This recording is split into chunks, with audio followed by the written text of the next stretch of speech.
యూకేలోని ఒక సిటీలో వేరు వేరు ప్లేసెస్ లో ఉన్న మనుషులని కొంతమంది గుర్తు తెలియని వ్యక్తులు కిడ్నాప్ చేస్తూ ఉంటారు. కానీ వాళ్లకు తమని ఎవరు కిడ్నాప్ చేస్తున్నారో ఎక్కడికి తీసుకెళ్లబోతున్నారు అనే విషయం మాత్రం తెలియదు. అలా అందరూ కిడ్నాప్ అయిన కొద్దిసేపటికి లియా అనే ఒక అమ్మాయి ఒక ఇంట్లో నిద్రలేస్తుంది. లియాకు తానెక్కడున్నాననే విషయం అర్థం అవ్వదు. దానితో తానెక్కడున్నానో అని చూడ్డానికి ఆ రూమ్ నుంచి బయటకు వెళ్తుంది. కానీ తను ఉన్న ఆ ఇల్లు చాలా పెద్దగా ఉంటుంది. తాను అంత పెద్ద ఇంటిని ఎప్పుడు చూసి ఉండదు. దానితో తానెక్కడున్నానని చాలా భయపడుతూ ఉంటుంది. లియాకు అక్కడ ఒక్క మనిషి కూడా కనిపిస్తూ ఉండడు. అలా లియా చాలా సేపు వెతుకుతూ వెళ్ళగా ఒక రూమ్ లో ఇద్దరు మనుషులు పడిపోయి ఉంటారు. కానీ వాళ్ళెవరో తనకు తెలియదు కాబట్టి ఇంకా చాలా భయపడుతూ ఉంటుంది. తర్వాత లియా అక్కడి నుంచి డోర్ ఎక్కడ ఉందా అని వెతుకుతూ వెళ్తుంది. అలా చాలా సేపు వెతకక ఒక మెయిన్ డోర్ కనిపిస్తుంది. కానీ లియా ఎంత ట్రై చేసినా ఆ డోర్ ఓపెన్ అవ్వదు. దానితో తను హెల్ప్ కోసం అరవడం మొదలు పెడుతుంది. కానీ ఎవరు రెస్పాండ్ అవ్వరు. అక్కడున్న కిటికీలు కూడా చాలా గట్టిగా గోడలతో కట్టేసి మూసేసి ఉంటారు. ఇదంతా చూస్తున్న లియాకు చాలా భయం వేస్తూ ఉంటుంది. దానితో తనకు పానిక్ అటాక్ వస్తుంది. అలా లియా స్పృహ కోల్పోయి కింద పడిపోతుంది. తర్వాత లియా స్పృహలోకి వచ్చి చూసేలోపు తన ముందు చాలా మంది ఉంటారు. వాళ్ళందరూ తనకు తెలియని వాళ్లే. అందరూ తన వైపే చూస్తూ ఉంటారు. అప్పుడే లియాకి అర్థమవుతుంది తనలాగే వాళ్ళందరినీ కూడా కిడ్నాప్ చేసి ఇక్కడికి తీసుకుని వచ్చారు అని. అప్పుడే అక్కడ ఒక వాయిస్ వినిపిస్తుంది. ఆ వాయిస్ లో ఉన్న అతను మిమ్మల్ని అందరినీ కావాలని మేమే కిడ్నాప్ చేసి తీసుకొచ్చామని చెప్తాడు. ఇక్కడ మీ 9 మందిలో 8 మంది చనిపోతారని, చివరికి ఎవరైతే మిగిలి ఉంటారో వాళ్ళకే $5 మిలియన్ ప్రైజ్ మనీ దొరుకుతుందని చెప్తాడు.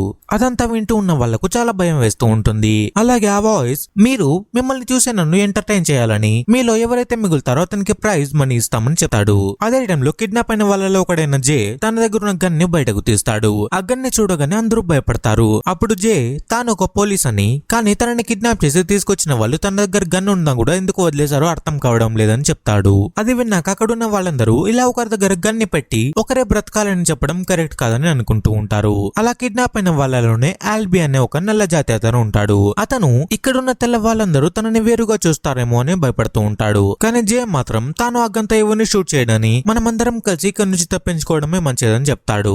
దానితో అందరూ కలిసి అక్కడ ఉన్న పెద్ద డైనింగ్ టేబుల్ ని తీసుకుని మెయిన్ డోర్ ని పగలగొట్టడానికి ట్రై చేస్తూ ఉంటారు. కానీ ఆ డోర్ ఆ డైనింగ్ టేబుల్ కంటే స్ట్రాంగ్ ఉండడం వల్ల ఆ డోర్ కి ఏమవ్వదు. అలాగే జే కూడా తన దగ్గర ఉన్న గన్ తో అక్కడ ఉన్న గోడల్ని పగలగొట్టడానికి షూట్ చేస్తూ ఉంటాడు. కానీ ఆ గోడ లోపల ఇంకో గోడ ఉండడం వల్ల దానికి ఏమవుతూ ఉండదు. దానితో వాళ్ళకి ఇంకా తప్పించుకునే మార్గమే ఉండదు. అక్కడ ఉన్న ఆ ఇంటి గురించి మనం ఒక్క ముక్కలో చెప్పాలంటే ఇప్పుడు మనం టీవీలో చూస్తున్న బిగ్ బాస్ షో లాంటిదన్నమాట. ఇప్పుడు మనం బిగ్ బాస్ హౌస్ లో చూస్తున్నట్టే కొంతమంది పాజిటివ్ ఇంకా కొంతమంది నెగిటివ్ పీపుల్ అక్కడ ఉంటారు. కానీ ఎవరు ఎలాంటి వారు అనేది అక్కడ ఉన్న వాళ్ళకి కాదు మనకు కూడా అర్థం అవ్వదు. అక్కడ ఉన్న వాళ్ళకు కిచెన్ లో ఏదో సౌండ్ వస్తున్నట్టు వినిపిస్తుంది. దానితో అందరూ అక్కడికి పరిగెడతారు. కానీ అక్కడ ఒక మెషిన్ లో కొంచెం ఫుడ్ వచ్చి ఉంటుంది. ఆ ఫుడ్ కూడా ఏదో కాదు, పొటాటోస్ ఇంకా కొంచెం చికెన్ వచ్చి ఉంటుంది. ఇప్పుడు ఆ ఇంట్లో ఉన్న 9 మంది అదే ఫుడ్ ని తిని బ్రతకాలన్నమాట.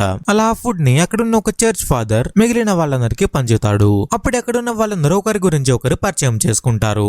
షోనా అనే ఒక జైల్లో ఉండే ముద్దాయి కూడా అక్కడ ఉంటుంది. అక్కడున్న షోలా కలిగి ఒక బ్యాండ్ ఉంటుంది. ఆ బ్యాండ్ జైలు వాళ్ళు వేసింది అయి ఉంటుంది. ఎందుకంటే జైలు నుంచి తను తప్పించుకుంటే ఎక్కడుందో కనుక్కోవడానికి ఆ బ్యాండ్ ని వేసి ఉంటారు. దానితో అక్కడ ఉన్న వాళ్ళందరూ పోలీసు వాళ్ళు ఏ టైంలోనే అక్కడికి రావచ్చు అని ఆశతో ఉంటారు. అక్కడున్న వాళ్ళంతా పరిచయాలతో పాటు భోజనం కూడా చేస్తూ ఉంటారు. కానీ అక్కడున్న లియా మాత్రం తాను చికెన్ తిననని చెప్తుంది. దానితో అక్కడున్న వాళ్ళందరూ ఆ ఒక్క చికెన్ ముక్క కోసం గొడవ పడడం మొదలు పెడతారు. ఆ చెమ్మన బిగ్ బాస్ హౌస్ లో లాగే. కానీ జే మాత్రం తన దగ్గర ఉన్న పొటాటోని లియాకి చేసి తాను అక్కడ ఉన్న చికెన్ ముక్కని తీసుకుంటాడు.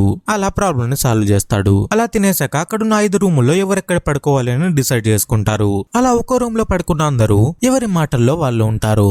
జే ఇంకా లియా వారి లైఫ్స్ గురించి మాట్లాడుకుంటూ ఉంటారు. ఫ్రాన్స్ తన వైఫ్ అయిన సింధియాతో $5 మిలియన్ అంటే చాలా పెద్ద డబ్బని, నేను గెలుచుకుంటే బాగుంటుందని చెప్తూ ఉంటాడు. అది విన్నాక సింధియా చాలా బాధపడుతూ ఉంటుంది. ఎందుకంటే ఆ డబ్బు కావాలంటే ఎవరో ఒకరే మిగిలాలి కాబట్టి తన హస్బెండ్ తనని కూడా చంపేస్తాడేమో అని ఆలోచిస్తూ ఉంటుంది. మరోవైపు క్లేర్ ఇంకా షోనా తమ రూమ్ లో గొడవ పడుతూ ఉంటారు. ఎందుకంటే షోనా జైలు నుంచి వచ్చిన అమ్మాయి కాబట్టి తాను తన అలవాటు ప్రకారం క్లేర్ వస్తువుల్ని ముట్టుకొని ఉంటుంది. దానితో ఆమెకు కోపం వచ్చి షోనాతో గొడవ పడుతూ ఉంటుంది. కొద్దిసేపటి తర్వాత అందరూ పడుకొని ఉండగా జే మీద ఎవరు అటాక్ చేస్తారు. కానీ అంతా చీకటిగా ఉండడం వల్ల ఎవరో కనిపిస్తూ ఉండరు. అలా వచ్చిన అతను గన్ కోసం వచ్చి ఉంటాడు.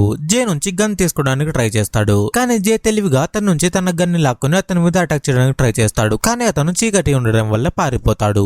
దానితో జే తన రూమ్ నుంచి బయటకు వచ్చి తన గన్ తో అందరినీ బెదిరిస్తూ తన మీద అటాక్ చేసింది ఎవరో చెప్పమని అడుగుతూ ఉంటాడు. కానీ అక్కడున్న వాళ్ళందరూ తాము కాదని చెప్తూ ఉంటారు. కానీ చివరికి అందరి డౌట్ ఆల్బీ మీద పడుతుంది. ఎందుకంటే అతనికి జే మీద కోపం ఉంది కాబట్టి అతను ఎలా చేసి ఉంటాడు చేశాడని అందరూ అనుకుంటూ ఉంటారు. కానీ అతను మాత్రం తాను నల్ల జాతి వాడైనందుకు అందరూ ఇలా నన్ను కార్నర్ చేస్తున్నారని ఫీల్ అవుతూ ఉంటాడు. అదే టైంలో అందరికంటే పెద్ద ఇంకా చర్చ్ ఫాదర్ అయిన డఫీ వచ్చి అందరినీ తమ గదుల్లోకి వెళ్లి పడుకోమని చెప్తాడు. మరి తర్వాత రోజు మార్నింగ్ కూడా ఏదో విషయం మీద అందరూ గొడవ పడుతూనే ఉంటారు. ఇంతకు ముందు మనం మాట్లాడుకున్నట్టు బిగ్ బాస్ హౌస్ లో ఎలా అయితే అందరూ గొడవ పడుతూ ఉంటారు, ఇక్కడ కూడా అలాగే యాజ్ యూజువల్ గొడవ పడుతూనే ఉంటారు. అదే టైంలో బయట ఒక సౌండ్ వినిపిస్తుంది. అది పోలీస్ సైరన్ లాగా ఉంటుంది. దానితో అందరూ తమని కాపాడడానికి పోలీస్ వాళ్ళు వచ్చారని చాలా ఆశతో డోర్ దగ్గరకు పరిగెత్తుకుంటూ వెళ్లి గట్టిగా అరుస్తూ ఉంటారు. అదే టైంలో జే తను లాక్ చేసి ఉంచిన మందు బాటిల్స్ ఉన్న వార్డ్రోబ్ కి మిగిలిన వాళ్లకు ఇచ్చేస్తాడు. అలా కీ ఇవ్వగానే చర్చ్ ఫాదర్ అనే డఫీ తప్ప మిగిలిన వాళ్ళందరూ అక్కడికి వెళ్లి మందు తాగుతూ ఉంటారు. దానితో అందరూ అక్కడే మ్యూజిక్ పెట్టుకుని ఎంజాయ్ చేస్తూ ఉంటారు. అలా అందరూ ఎంజాయ్ చేస్తూ ఉండగా ఫ్రాన్సిస్ మాత్రం తన రూమ్ లోకి వెళ్తాడు. ఎందుకంటే ఫ్రాన్సిస్ కి డబ్బు మీద చాలా ఆశతో పాటు ఇక్కడ నుంచి త్వరగా బయటకు వెళ్లిపోవాలి అని ఉంటుంది.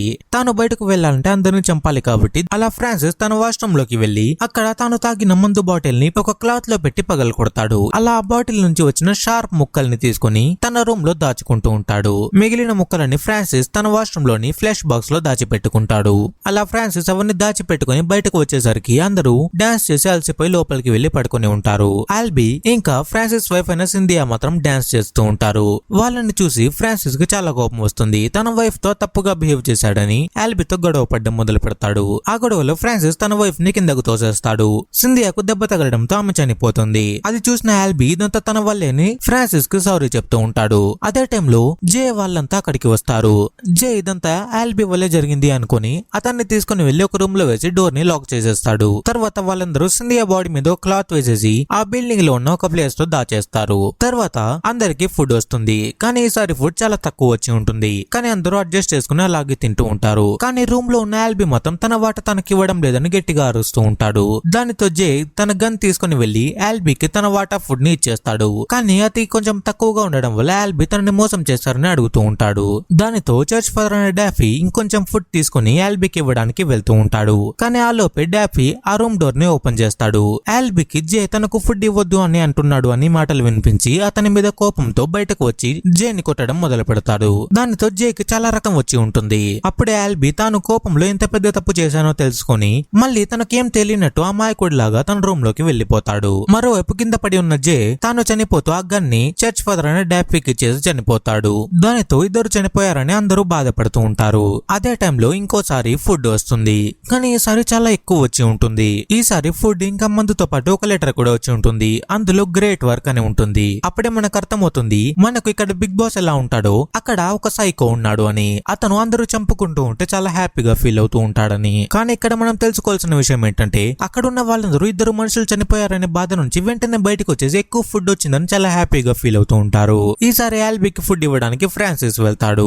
కాసేపటి తర్వాత చర్చ్ ఫాదర్ అనే డాఫీ ఆల్బీ రూమ్ దగ్గరికి వెళ్లి చూస్తాడు. ఆల్బీ మ్యాక్స్ స్కార్ఫ్ తో ఉరి వేసుకుని చనిపోయి ఉంటాడు. అది చూసాక అందరూ షాక్ అవుతారు. అందరికి ఫ్రాన్సిస్ మీద డౌట్ వస్తూ ఉంటుంది. ఎందుకంటే ఫ్రాన్సిస్ వైఫ్ చనిపోవడానికి ఆల్బీయే కారణం కాబట్టి ఫ్రాన్సిస్ ఫుడ్ ఇవ్వడానికి వెళ్ళి అతన్ని చంపేశాడని అనుకుంటూ ఉంటారు. కానీ ఫ్రాన్సిస్ మాత్రం తాను తప్పించుకోవడానికి మ్యాక్స్ స్కార్ఫ్ తోనే అతను ఉరి వేసుకున్నాడు కాబట్టి మ్యాక్సే కారణం అని చెప్తూ ఉంటాడు. దానితో చేసేదేం లేక అందరూ తమ తమ రూమ్ లోకి వెళ్లిపోతారు. మరోవైపు రూమ్ లో షోనా క్లేర్ వస్తువులను ముట్టుకోవడంతో ఇద్దరు గొడవ పడుతూ ఉంటారు. ఆ కోపంలో క్లేర్ అక్కడున్న ఒక వస్తువుతో షోనాని పొడిచి చంపేస్తుంది. అదే టైంలో లియా తన వాష్రూమ్ లో ఫేస్ వాష్ చేసుకుంటూ ఉంటుంది. ఫ్రాన్సిస్ అక్కడికి వచ్చి ఆ వాటర్ లోకి కరెంట్ వెళ్లేలాగా చేస్తాడు. దానితో లియాకి కరెంట్ షాక్ కొట్టి కింద పడిపోతుంది.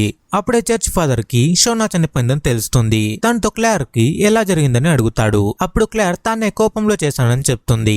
దానితో చర్చ్ ఫాదర్ క్లేర్ కి శిక్షగా ఒక రూమ్ లో బంధించడానికి తీసుకుని వెళ్తూ ఉంటాడు. అలా వెళ్తూ ఉన్నప్పుడు వాళ్ళు లియా కింద పడిపోయి ఉండడం చూస్తారు. అలా చర్చ్ ఫాదర్ షాక్ అవుతూ ఉండగానే క్లేర్ అక్కడి నుంచి తప్పించుకుని వెళ్లి దాక్కుంటుంది. అప్పుడే అక్కడికి ఫ్రాన్సిస్ వస్తాడు. తానే లియాని చంపి ఉన్నా కూడా తనకేం తెలియనట్టు అమాయకంగా లియా చనిపోయినందుకు బాధపడుతూ నటిస్తూ ఉంటాడు. అదే టైంలో చర్చ్ ఫాదర్ కి ఫ్రాన్సిస్ మీద డౌట్ వస్తుంది. దానితో అతనికి గన్ పెడతాడు. ఫ్రాన్సిస్ మాత్రం తానేం చేయలేదని అమాయకంగా నటిస్తూ ఉంటాడు. కొద్దిసేపటి తర్వాత ఫ్రాన్సిస్ కి చర్చ్ ఫాదర్ తనని షూట్ చేయలేడని అర్థమవుతుంది. దానితో అతని ముందు కాల్చమని పిచ్చి పిచ్చిగా బిహేవ్ చేస్తూ ఉంటాడు. దానితో చర్చ్ ఫాదర్ కోపం వచ్చి అతని కడుపులో షూట్ చేస్తాడు. ఆ గన్ సౌండ్ కి వాష్రూమ్ లో పడిపోయిన లియా లేస్తుంది. అప్పుడే మనకు అర్థమవుతుంది లియా చనిపోలేదు, స్పృహ తప్పి పడిపోయిందని. అలా బయటకు వచ్చిన లియా చర్చ్ ఫాదర్ ఫ్రాన్సిస్ ని షూట్ చేయడం చూసి భయపడి వేరే రూమ్ లోకి వెళ్లి దాక్కుంటూ ఉంటుంది. ఆ ప్రయత్నంలో ఫ్రాన్సిస్ వాళ్ళ రూమ్ లోకి వెళ్తుంది. అక్కడ వాష్రూమ్ లో బాటిల్ గాజులు ఉండడం చూస్తుంది. అదే టైంలో క్లేర్ ఫుడ్ కోసం కిచెన్ లోకి వెళ్తుంది. అక్కడ మ్యాక్స్ ఉంటాడు. మ్యాక్స్ క్లేర్ తో నీకు ఫుడ్ కావాలంటే నేను చెప్పినట్టు చేయమని చెప్తాడు. ఆమె ఏంటని అడగ్గా మ్యాక్స్ తన బెల్ట్ తీసి ఆమె గొంతుకు వేసి చంపడానికి ట్రై చేస్తూ ఉంటాడు. అప్పుడే అక్కడికి చర్చ్ ఫాదర్ వస్తాడు. అలా చర్చ్ ఫాదర్ మ్యాక్స్ తో క్లేర్ ని వదిలేమని చెప్తూ ఉంటాడు. కానీ మ్యాక్స్ ఆ మాట వినడు. దానితో చర్చ్ ఫాదర్ మ్యాక్స్ ని తన గన్ తో షూట్ చేసి చంపేస్తాడు. అప్పుడే అక్కడికి ఫ్రాన్సిస్ వస్తాడు. అతను ఇంకా చనిపోయి ఉండడు. అతను తన దగ్గర ఉన్న గాజుతో చర్చ్ ఫాదర్ ని పొడి చేస్తాడు. ఫ్రాన్సిస్ చర్చ్ ఫాదర్ దగ్గర ఉన్న గన్ ని తీసుకుని కింద పడి ఉన్న క్లేర్ ని కూడా చంపేస్తాడు. ఫ్రాన్సిస్ కి లియా బ్రతికే ఉందని తెలియదు కాబట్టి తానొక్కడే ఉన్నానని ఇంకా డబ్బంతా తనదే అని గట్టిగా అరుస్తూ ఉంటాడు. కానీ అక్కడున్న సైకో మాత్రం ఏమి రిప్లై ఇస్తూ ఉండడు. అప్పుడే పైన వాష్రూమ్ లో ఉన్న లియా దగ్గర ఉన్న గాజులు కొన్ని కింద పడిపోవడంతో సౌండ్ వస్తుంది. దాంతో ఫ్రాన్సిస్ కి పైన ఎవరో ఉన్నారు అని అక్కడికి వెళ్తాడు. అక్కడ లియా ఉండడంతో ఫ్రాన్సిస్ ఆమె మీద అటాక్ చేస్తూ ఉంటాడు. కానీ లియా ఎలాగోలా బెడ్ కింద దాక్కుని తప్పించుకుంటుంది. కానీ తర్వాత కూడా ఫ్రాన్సిస్ తన వెనకే ఉండడంతో ఆమె పరిగెత్తడానికి ట్రై చేస్తూ ఉంటుంది. అలా ఇద్దరు బాల్కనీ దగ్గరికి వెళ్తారు. ఫ్రాన్సిస్ లియాని కిందకు తోసడానికి ట్రై చేస్తాడు. కానీ ఇద్దరు కింద పడతారు. ఫ్రాన్సిస్ కింద పడి లియా అతని మీద పడడంతో లియా చేతిలో ఉన్న గాజు పెంకు ఫ్రాన్సిస్ లోకి గుచ్చుకుంటుంది. దానితో అతను చనిపోతాడు. అక్కడ అందరూ చనిపోయి మిగిలింది ఇక లియా ఒకటే కాబట్టి మెయిన్ డోర్ ఓపెన్ అవుతుంది. అలా చాలా రోజుల తర్వాత లైట్ చూడడంతో లియా చాలా హ్యాపీగా ఫీల్ అవుతూ ఉంటుంది. మరోవైపు లియా అక్కడంత మంది చనిపోయి తాను ఒకటే బ్రతికా అని బాధ కూడా పడుతూ ఉంటుంది. అలా బాధ ఇంకా సంతోషంతో కలిసి లియా ఆ డోర్ నుంచి బయటకు వస్తుంది. అక్కడ ఒక బ్యాగ్ లో డబ్బులుంటాయి. అలా లియా చాలా హ్యాపీగా డబ్బున్న బ్యాగ్ ని తీసుకుంటుంది. అప్పుడే తనకు ఒక షాక్ తగులుతుంది. అదేంటంటే అక్కడ చాలా మంది తనలాగే బ్యాగులు పట్టుకొని ఉంటారు. దాని అర్థం ఏంటంటే ఆ ఇంట్లో చాలా రూమ్స్ ఉంటాయి.